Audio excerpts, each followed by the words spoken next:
ശ്രീരാമന്റെ രാജ്യാഭിഷേകാരംഭവും അഭിഷേകവിഘ്നവും.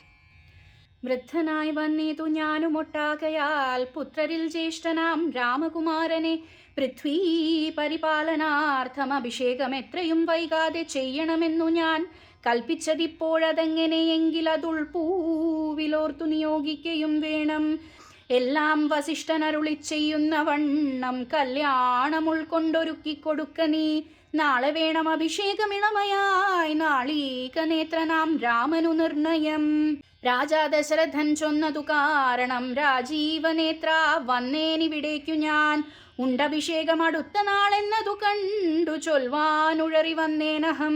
വൈദേഹിയോടും ഉപവാസവും ചെയ്തു മേധിനി തന്നിൽ ശയനവും ചെയ്യണം. ബ്രഹ്മചര്യത്തോടിരിക്ക ഞാൻ ഓരോരോ കർമ്മങ്ങൾ ചെന്നൊരുക്കുവൻ വൈകാതെ വന്നീടുഷസ്സിനു നീ എന്നരുൾ ചെയ്തു ചെന്നു തേരിൽ കരേറി മുനിശ്രേഷ്ഠനും പിന്നെ ശ്രീരാമനും ലക്ഷ്മണൻ തന്നോടു നന്നേ ചിരിച്ചരുളി ചെയ്തു രഹസ്യമായി.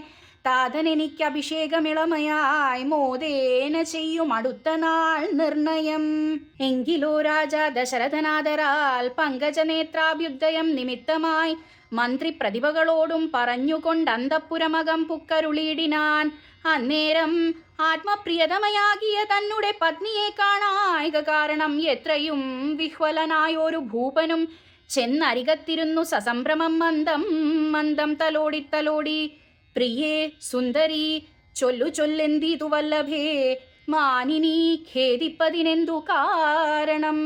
മൽപ്രാണനേക്കാൾ പ്രിയതമനാകുന്നതിപ്പോൾ എനിക്കു മൽപുത്രനാം രാഘവൻ. അങ്ങനെയുള്ള രാമൻ മമ നന്ദനൻ മംഗലശീലനാം ശ്രീരാമനാണേ ഞാൻ. അങ്കനാരത്നമേ ചെയ്വൻ തവഹിതമിങ്ങനെ ഖേദിപ്പിയായിക മാം വല്ലഭേ. എങ്കിലോ പണ്ടു സുരാസുരയോധനെ സങ്കടം തീർത്തു രക്ഷിച്ചേൻ ഭവാനെ ഞാൻ. സന്തുഷ്ടചിത്തനായെന്നു ഭവാൻ മമ ചിന്തിച്ചു 2 വരങ്ങൾ നൽകിയിലയോ. വേണ്ടുന്ന നാളപേക്ഷിക്കുന്നതിതുണ്ടു വേണ്ടും വരങ്ങൾ തരികെന്നു ചൊല്ലി ഞാൻ വച്ചിരിക്കുന്നു.